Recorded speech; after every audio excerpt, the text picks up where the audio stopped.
नमस्कार दोस्तों, स्वागत है आपका। मैंने इसी विषय में पहले 2-3 बार आपसे बात की है, लेकिन आजकल फिर से वैसे ही कुछ सवाल लोग पूछते हैं क्योंकि उनके जीवन में ऐसी घटनाएं होती है। इस वजह से उसके बाद जितना मैंने रिसर्च किया वो भी सारी बातें इस वीडियो में मैं आपके सामने रखने की कोशिश करूंगा कि कम उम्र में कुछ आत्माएं यहाँ से क्यों चली जाती है, या फिर हमारा कोई अपना होता है वो बहुत ही कम उम्र में हमसे बिछड़ कर इस तरह से चला जाता है। तो ऐसा क्यों होता है? देखिए दोस्तों, सबसे पहला कारण ये होता है कि मैं आपको सच कहता हूँ कि अगर इतनी बड़ी घटना हमारे साथ हुई है, चाहे उनकी मृत्यु जो है वो किसी भी तरह से हो, उन्होंने उतना ही जीवन चयन किया था। अगर उनका बचना पॉसिबल था या फिर वो इस दुनिया में रहते तो कुछ ना कुछ कारण हो के वो बच जाते। लेकिन अगर इतनी बड़ी घटना हुई है तो इसका 100% एक कारण है कि उन्होंने उतना ही जीवन चयन किया था। ये एक बात हुई। तो ऐसा क्यों किया होगा? हम भी सोचते हैं कि ऐसा शायद उन्होंने क्यों किया होगा। तो अगर उनकी बात करें तो सबसे बड़ा पहला रीज़न ये होता है कि जिस तरह से हम अपने जीवन में जिस तरह से हर एक जो काम करते हैं उस काम पर उसका आर्थिक जो स्थिति है वो निर्भर होती है, वैसे ही हमारे साथ भी होता है दोस्तों कि हमारी जो आत्मा होती है उसको भी एक अलग लेवल पे जाने के लिए बहुत बार ऐसे कम जीवन के चयन करना पड़ता है। डॉक्टर बयानवी जी की एक कहानी है, मतलब खुद की उनकी ही कहानी है कि उनका भी जब बेटा पैदा हुआ था पहला, तब वो भी बहुत ही कम दिनों में उनसे बिछड़ गया था। तो उस बेटे ने बाद में जब पास्ट लाइफ रिग्रेशन में उनके साथ बात हुई, तब उस बेटे ने उनको ये कहा था कि मेरे जीवन में ये महत्वपूर्ण था उनके आध्यात्मिक जीवन में कि वो मतलब बहुत ही कम ऐसा आयुष्य का चयन करेगा और वो इस दुनिया से जाएगा। बहुत बार ऐसे कम जीवन जो होते हैं वो आध्यात्मिक विकास उनका बढ़ा सकते हैं, क्योंकि उनका उतना ही जाना तय होता है या फिर उनकी आत्मा की कुछ घड़ी ऐसी बाकी होती है कि उनको कुछ वक्त पृथ्वी पर बिताकर जाना होगा। अगर हम विस्पी और रतु की बात करें तो उन्होंने भी ऐसा कोई बड़ा जीवन इस दुनिया में नहीं जिया, लेकिन जब वो आध्यात्मिक उनकी प्रगति इन सारी चीज़ों से हुई और जब वो इस दुनिया से चले गए तब वो 6ठे से 7वें लोक में गए। अब सोचिए दोस्तों कि एक वो 6ठे से डायरेक्ट 7वें लोक में चले गए बाद में कुछ वक्त आत्मलोक में बिताने के बाद जब वो पृथ्वी से गए। मतलब क्या कि उस जीवन को हम देख सकते हैं कि बहुत ही कम आयु में वो इस दुनिया से चले गए। इतने भी कम आयु में नहीं गए थे, लेकिन इतना ज़्यादा भी वो नहीं जिए थे। मतलब क्या होता है कि हमें दिख सकता है कि आत्मा के लिहाज से वो कोई महत्व नहीं है उसको, लेकिन उनके लिहाज से, आत्मा के लिहाज से उसको बहुत ज़्यादा महत्व उस वक्त होता है। इस वजह से वो ऐसा जीवन चयन करते हैं। इसका दूसरा दोस्तों, सबसे बड़ा दूसरा ये कारण होता है, समझो कोई इंसान इस तरह से चला जाता है तो ज़्यादातर बड़ा कारण ये होता है कि उनके जो अपने होते हैं वो जो अपने हैं, समझो एक बेटा इस दुनिया से चला गया बहुत ही कम उम्र में, 10-12 साल, या फिर उसने भी कम उम्र में कभी कभी चले जाते हैं, तो हो सकता है कि उसके माँ बाप जो है उनकी आत्मा ने ऐसा जीवन चयन किया होगा जहाँ पर उनको इस दुख का सामना करना पड़े। ये श्योर है। अगर कोई बड़ी घटना हमारे साथ होती है तो कहीं ना कहीं वो आत्मा ये चयन करती है। बहुत सारे लोग आज भी मुझे पूछते हैं कि मैं ऐसा क्यों चयन करूँगा। देखिए दोस्तों, मैं आपको सच कहता हूँ कि एक दिन इन सारे सवालों के जवाब हमें ज़रूर मिलने वाले हैं, 100% मिलने वाले हैं। लेकिन महत्वपूर्ण ये है कि हम उन सारी चीज़ों का फेस किस तरह से करते हैं।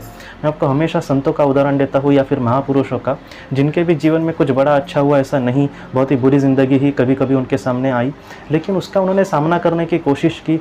जो जवाब ढूंढना है, मेरे साथ कुछ बहुत बड़ा हो रहा है बुरा, और ऐसे वक्त में मैं जवाब अगर ढूंढने की कोशिश करूंगा कि मेरे साथ आखिर ऐसा क्यों हुआ, उसका जवाब हमें ज़रूर मिलेगा कभी ना कभी। हर एक चीज़ का एक वक्त होता है, लेकिन महत्वपूर्ण है फिलहाल कि हम उस चीज़ का सामना करें या फिर उस संकट का सामना करें। हमारे आत्मा के लिए भी वो बहुत ही बड़ी बात होती है। इस वजह से मैं आपसे कह रहा हूँ दोस्तों, जितना हो सके जो भी जिस संकट में है उसका जितना हो सके अपने हिसाब से सामना करने की कोशिश करें। अगर हम सामना ठीक से नहीं कर पाते या फिर हमें भी पता है कि वो दुख कभी कम नहीं होगा, लेकिन फिर भी जितना हो सके हमारे हिसाब से हमें आगे चलने की दोस्तों कोशिश करनी ही होगी। अगर इतना बड़ा मतलब हमारे सामने दुख आया है तो कहीं ना कहीं हमारे आत्मा से जुड़ी हुई वो बातें हैं। ये जो जीवन है उस आत्मा के लिए बहुत संघर्षमय हो सकता है, और इस वजह से आपने भी सोचा, आपने और भी मतलब एक क्यूट तो है कि जितना बड़ा संघर्ष होता है जीत हमारी उतनी ही बड़ी होती है। वैसे ही अगर किसी माँ ने या फिर किसी पिता ने अपने बहुत ही कम उम्र में बेटे को खोया है और उसका दुख का सामना वो बहुत ही मुश्किल से कर पा रहे हैं, तो उनकी आत्मा का विकास भी उतना बड़ा होने वाला है। और रही उनसे बिछड़ने का जो दुख है या फिर वो हमें फिर से नहीं मिलेगा इस दुख की बात, तो मैं आपको हाथ जोड़कर कहता हूँ दोस्तों कि देखिए, एक ना एक दिन हमारा उनसे मिलन होना ही है। कल अगर हमें भी उनसे मिलने की इच्छा नहीं होगी, मतलब ऐसा नहीं होगा, मैं आपको एक सिर्फ एग्जांपल दे रहा हूँ, फिर भी वो हमसे मिलेंगे, 100% मिलेंगे। सिर्फ मिलेंगे नहीं, हम उनसे ढेरों सारी बात कर सकेंगे। महत्वपूर्ण ये है कि हम अपनी सिचुएशन को किस तरह से हैंडल कर सकते हैं। हाल ही में मैंने एक ऐसी केस देखी थी, ऐसे एक उस जो इंसान थे उनका बेटा भी बहुत कम उम्र में चला गया था। तब उस बेटे ने दोस्तों पास्ट लाइफ रिग्रेशन में ये कहा था कि हमारे जीवन में ये चयन ही था कि मैं इतने उम्र में आपसे चला जाऊंगा। और उस बेटे ने भी यही कहा कि हम ज़रूर मिलेंगे पिताजी, बस आप अपने जीवन में आगे बढ़ना, मेरा जो ध्यान है वो आपके कर्म पर है या फिर आप किस तरह से आगे बढ़ते हैं उस पर है, कम से कम मेरी खुशी के लिए आप अपने जीवन में आगे बढ़ना। वो जो सर थे उनकी वाइफ भी इस दुनिया में अभी नहीं है, उनका बेटा भी नहीं है, बहुत ही बुरी हालत है उनकी, लेकिन फिर भी दोस्तों उनकी वाइफ का और उनके बेटे का आज उन पर ध्यान है, वो किस तरह से आगे बढ़ते हैं। उन्होंने भी उनसे यही कहा है कि एक दिन हम ज़रूर मिलेंगे, लेकिन फ़िलहाल महत्वपूर्ण है कि आप अपने जीवन में आपने जो चयन किया है उसका सामना करने की कोशिश करें। ये जो बात है दोस्तों वो हमें बहुत कुछ सिखाती है कि जो हमारे अपने हैं, बात दुख की ही है ना या फिर बिछड़ने की है ना, तो वो हमसे ज़रूर मिलेंगे, लेकिन जितना हो सके आज हमारी परीक्षा है दोस्तों, परीक्षा की घड़ी में हम कितने अच्छे अपने हिसाब से कर्म करते हैं वो आज ज़्यादा महत्वपूर्ण है। और उस तरह से हमें आज की जो कोशिश है वो करना होगा। और मुझे पूरा यकीन है दोस्तों कि आपके जीवन में वो लोग ज़रूर आपसे मिलेंगे एक बार, लेकिन फ़िलहाल आप अपने जीवन में दोस्तों कृपया करके आप आगे बढ़ने की कोशिश करना।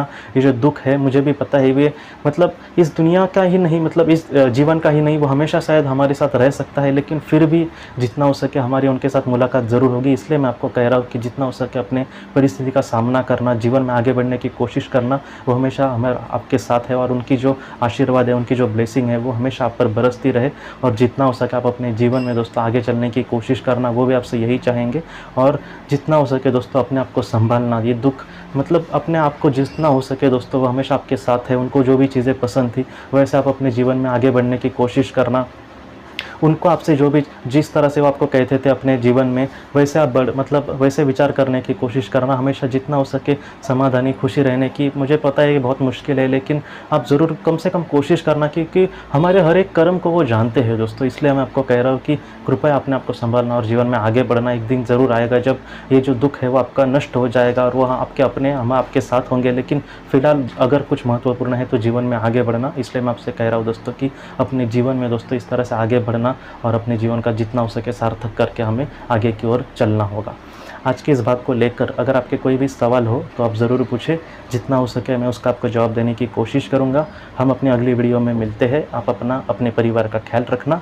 आपका बहुत बहुत धन्यवाद। ज़िंदगी की रोशनी ये संस्था ऐसे लोगों के लिए काम करती है जिन्होंने किसी अपने को खोया है या फिर जो लोग अपनी ज़िंदगी में बहुत ही ज़्यादा दुखी है। जो लोग इस संस्था से जुड़ते हैं उनको तकरीबन 50 किताबें भेजी जाएगी उनके व्हाट्सएप पर या फिर ईमेल पर। ये किताबें आत्मलोक या फिर मौत के बाद हमारे साथ क्या होता है, इन सारी चीज़ों की आपको पूरी तरह से जानकारी देगी। और इसके साथ साथ आपको एक पास्ट लाइफ रिग्रेशन थेरेपी की ऑडियो भी भेजी जाएगी। इस ऑडियो की मदद से आप घर बैठे अपनी पास्ट लाइफ रिग्रेशन करने की कोशिश कर सकते हो। बहुत लोग पास्ट लाइफ रिग्रेशन थेरेपिस्ट के पास किसी कारण के वश नहीं जा सकते, तो ऐसे लोगों के लिए मदद के लिए ये ऑडियो तैयार की गई है। तो आप ज़रूर इस संस्था से जुड़े। इस संस्था से जुड़ने के लिए सामने जो व्हाट्सएप का नंबर दिया है आप कृपया उस पर संपर्क करें। आपका बहुत बहुत शुक्रिया।